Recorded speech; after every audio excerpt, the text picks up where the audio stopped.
Hello everyone, this is Sorry and Target welcoming you back to a very quick but oh so exciting and important Carnivores mod showcase.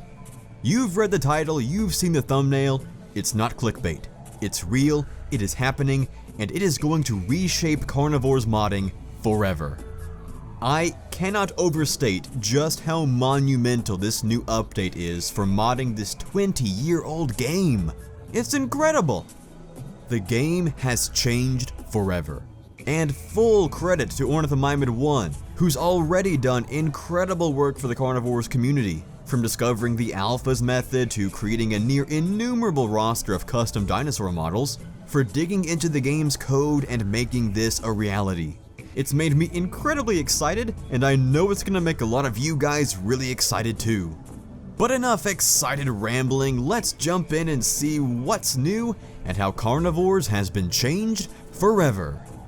Now, before we really dive in here, I know we're all used to the charmingly dated graphics of the Carnivores games by now, but I'm afraid to show off this particular update. For the time being, we are going to have to dial the graphics back to, and it pains me to even say the name, software mode. Oh yeah. Get ready for invisible water, random code commands, and every single pixel you never wanted to see. Here we go. Oh yeah. Oh man, that hurts. Woo! I did not miss this. Okay, sorry about the poor quality for this video everyone, but right now this update only works in software mode.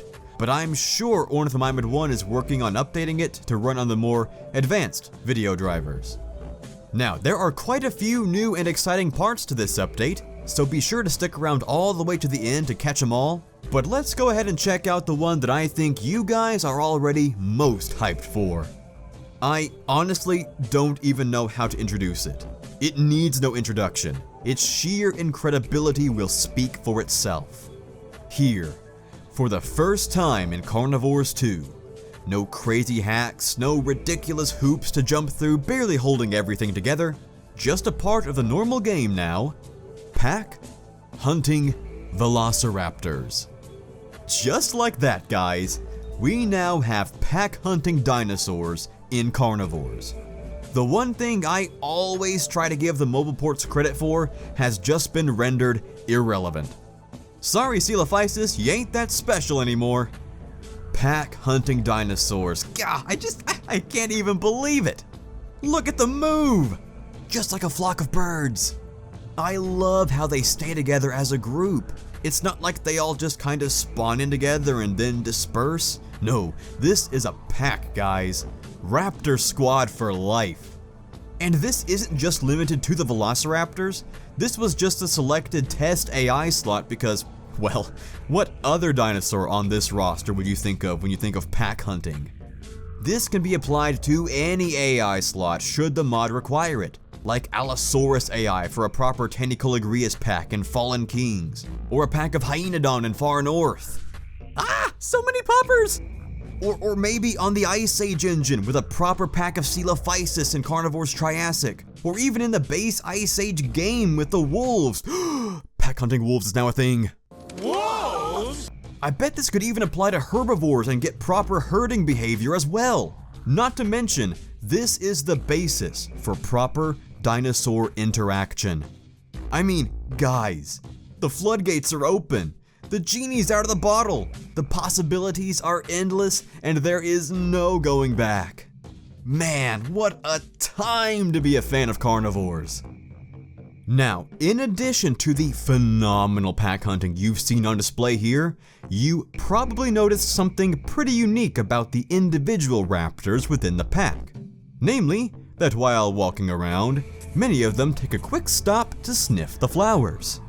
That's right guys, in addition to pack hunting AI now being just a part of the game, the AI slots for not just Velociraptor, but also Allosaurus now have idle animations, which means every single animal in the game has idle animations.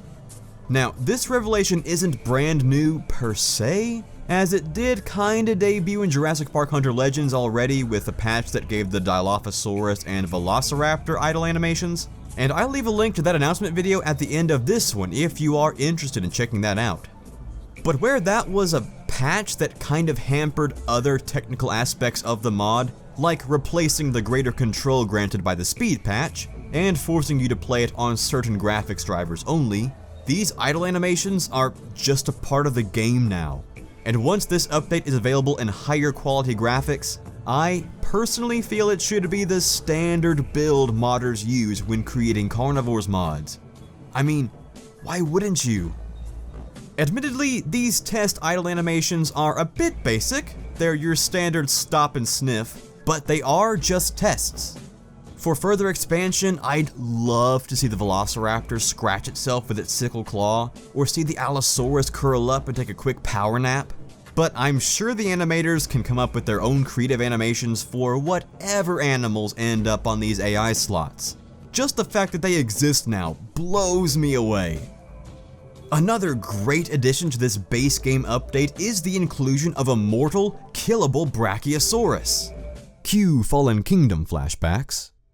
The Brachiosaurus is well known within the Carnivores games for being a grand, monolithic sentinel of the waterways, embodying the sheer power and majesty of the natural world and its ability to overcome all that its inhabiting creatures throw at it.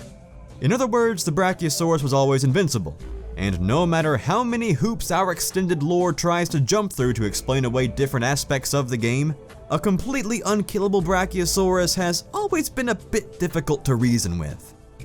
Now, technically speaking, this is not the first time we've had a mortal Brachiosaurus. In fact, depending on your definition of what a dead Brachiosaurus is, this is either the second or third rendition of it. When an animal dies in the Carnivores games, its name, weight, and distance are no longer displayed in the binoculars, because it's dead. And while we claim the Brachiosaurus is invincible in the base game, it actually does have a finite amount of health. 1024 health points to be exact, the maximum number the Carnivores engine supports, same as the T-Rex. And through debug mode, with a lot of patience, you can actually reduce a Brachiosaurus's health to 0, technically killing it. But I'm sure due to budget or time constraints, the dinosaur never came with a death animation. So the only indication you get that the Brachiosaurus is dead is that its information no longer appears in the binoculars. Now, the second time we had a killable Brachiosaurus was when the dinosaur actually made its way onto the huntable roster, replacing the Stegosaurus, complete with its own running and death animations. This version was created by the man, the myth, the legend himself, Gendos. Man, Gen, wherever you are, I hope you are prospering. This Brachiosaurus functioned the same way a regular huntable animal would. It interacts with the environment through idle animations, can be called in, hunted, killed, and brought into the trophy room. Some of the animations were a bit wonky, particularly the death animation, but for back in the day, this was great. However, I personally believe that this new iteration of Immortal Brachiosaurus is the best one yet. It's obviously more immersive and realistic than the first option of simply reducing the thing's health bar to 0 via cheats. And I think it's better than Gen's huntable Brachiosaurus because it doesn't force the dinosaur out of its natural position to replace another's. It keeps the Brachiosaurus in its time-established role as the guardian of the waterways, while giving it a bit more naturality and fragility. I mean, this dinosaur is grand and awe-inspiring, a gentle giant. Dino Hunt Corp wouldn't put this thing on their hunting roster and let you haul it off to your own private collection room. This is the dinosaur that, if you kill it, you're supposed to feel like a big jerk. Anyways, I love this addition. Again, it adds a fragility to the majesty and power of this animal, like a blue whale, and helps ground the games in a smidgen more realism. Now, the base health on this Brachie is set to 1, so you're gonna down it in one shot. which is a bit unfortunate considering it is the Brachiosaurus, something even bigger and tougher than the mighty T-Rex. But it also doesn't have any reaction animations to being shot, so it really wouldn't matter if it had any more health, because it wouldn't even react to being shot. But maybe those are issues that will be addressed in the future. And the last, but certainly not least, new addition to this update is the one I personally am the most excited about. I love the Killable Brachiosaurus, as weirdly morbid as that sounds out loud. I adore the idols on the two early carnivores, and I cannot stop praising the god tier level of joy pack hunting animals gives me. But this one, I think, is what's really gonna be a game changer for carnivores in a way that is going to blow everyone away. This one has been talked about, discussed, wished for, and even attempted since we began modding this little old game, and now we have it. In 2019 Carnivores, we have successfully added brand new ambient AI slots to the game. In this test build specifically, that of Ichthyornis, an animal capable of going from the land to the sky to the water, all on its own. A completely new animal AI slot, not bound by preset routes or forced in there with a patch or taking anyone else's place, just a part of the base game, and just as wild and unpredictable as any other animal, with the entire map as its domain.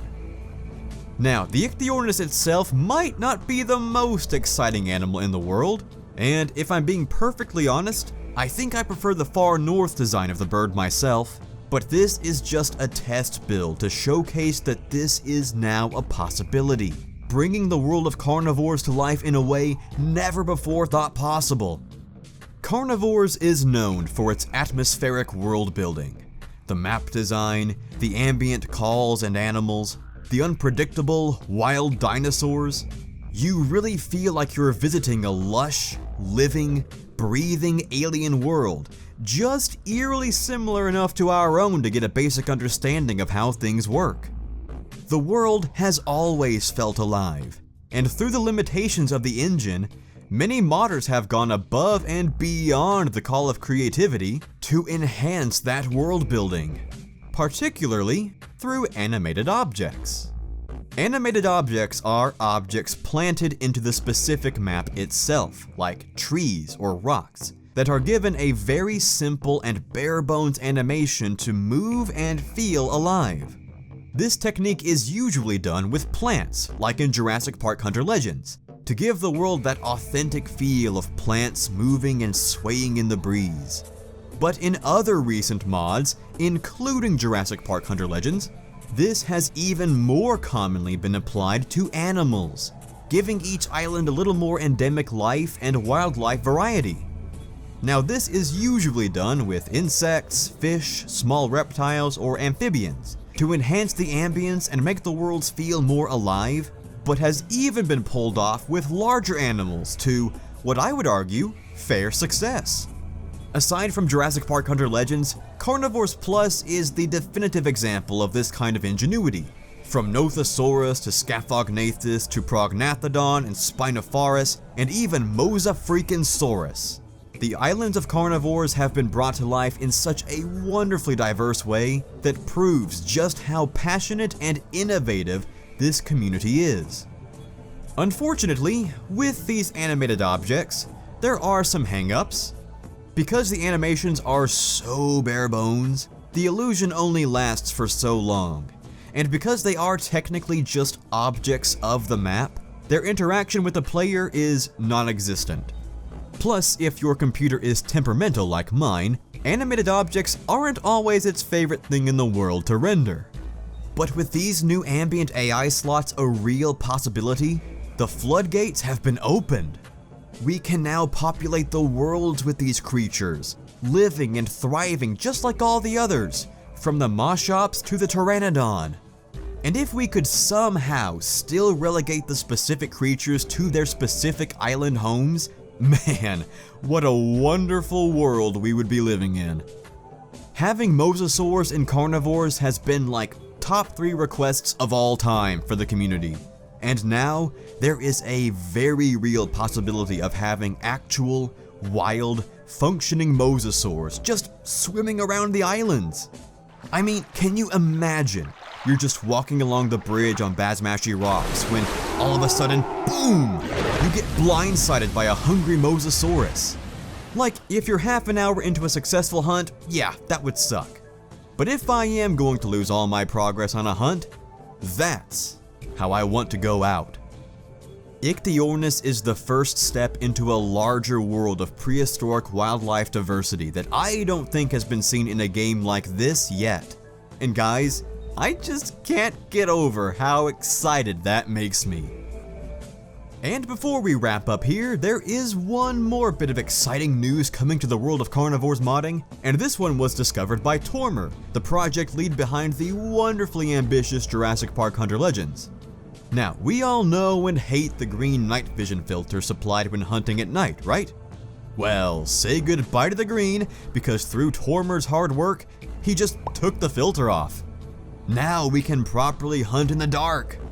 And Tormer has said that there is a bug with this patch that sometimes crashes it in D3D mode, and I, in fact, can't even run it in D3D mode. So again, excuse the software mode for the visuals, but this is an incredible first step toward immersing us in some authentically terrifying and mesmerizing nighttime hunts. As this is a test render, there are some slight issues with it. As mentioned, it is a bit buggy and only works flawlessly in software mode right now. And because it's so dark, some of the shadows seem a bit off. More like they're just off-colored rather than actual shadows.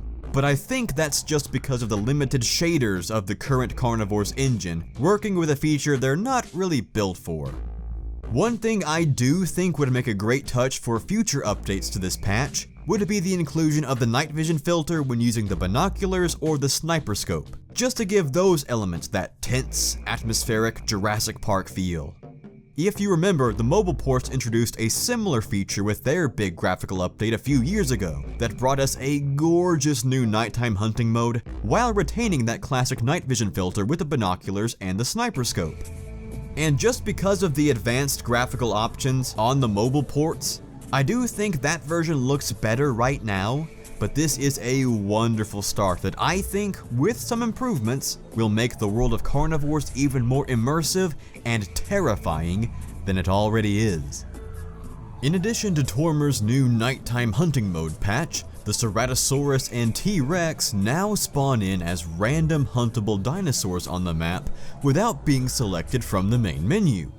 Longtime Carnivores players know that the animals on Parasaurolophus through Spinosaurus AI, or Brontoteri through Smilodon AI for Ice Age, can spawn in on the map during hunts even when they're not selected from the main menu, to help make the world feel more authentic and alive, while also creating a nice challenge to keep players alert, cautious, and on their toes. Ceratosaurus and Tyrannosaurus never spawned in unless selected, however, just because they're traditionally so tough to take down, especially if you're not actively seeking them out and prepared to fight them specifically. However, with this new patch, those restrictions have been lifted, and I gotta be honest, I'm a bit iffy on that decision, initially anyway. I think it's great that we've been able to dig through the code and find out we can actually do this if we want to, but for general hunts, I think this is something modders should take into careful consideration before implementing. Now, for some of the animals on the Ceratosaurus AI slot throughout various mods, I think it would work having them spawn in at random, like Majungatholus, Protosulpuga, or Eutyrannus. But typically, the creatures on Rex AI only spawn in when selected for a reason. If you're not actively pursuing and preparing yourself to hunt them, they're freaking hard to kill. That's why no radar Rex hunts are nuts, because unless you have the reflexes of Drax, you can't react to a Rex attack fast enough to hit its mortal zone before it kills you, especially if you just happen to turn around and it's just teeth. However, Amping up the random spawn challenge does make the world a bit more believable. I mean, a grizzly bear isn't going to not show up in the woods just because you don't want to run into one, but I think this method might work best if it was more tied into the original Carnivores ranking system.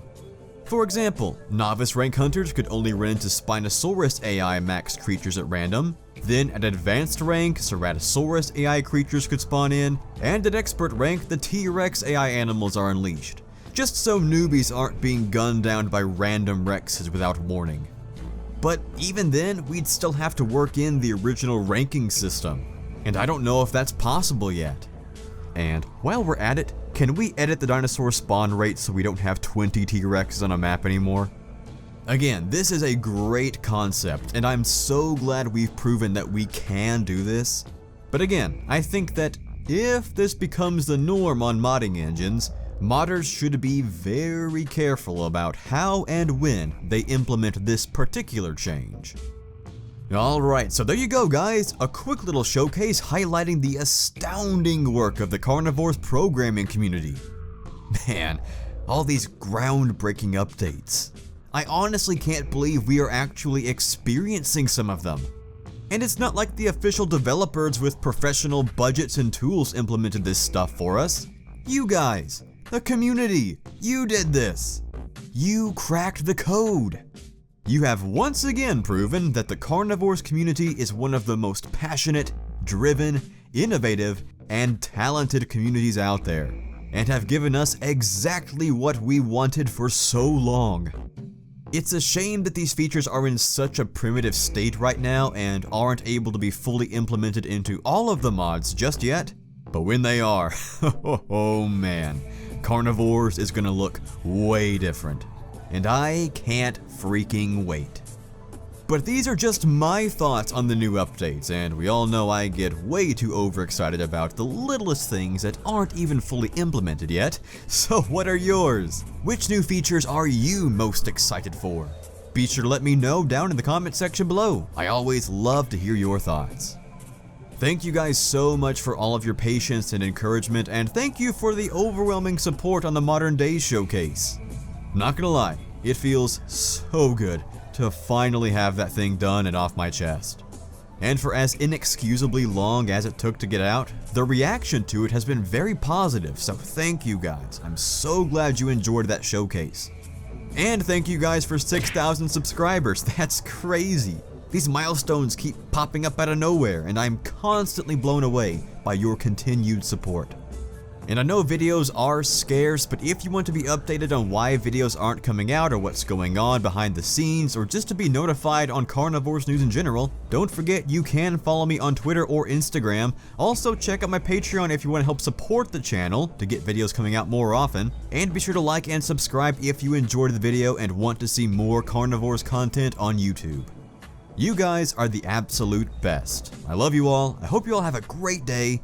Get hyped for the future of Carnivores, and I will see you guys next time. Hello everyone, thank you so much for watching. I genuinely appreciate it, and I really hope you enjoyed the video. If you do enjoy the Carnivores games and Carnivores content on YouTube, and want to help support this channel, you can do so at patreon.com/SaurianTarget. There's a link down below in the description of this video. As many of you guys know, this YouTube channel is not my job, and it takes a lot of my time to work on videos. But I love doing it for you guys, and every little bit donated helps me dedicate more time to making you guys the best Carnivores content on YouTube. Thank you all for everything you do. I love you all, you are all the best. And I will see you guys next time.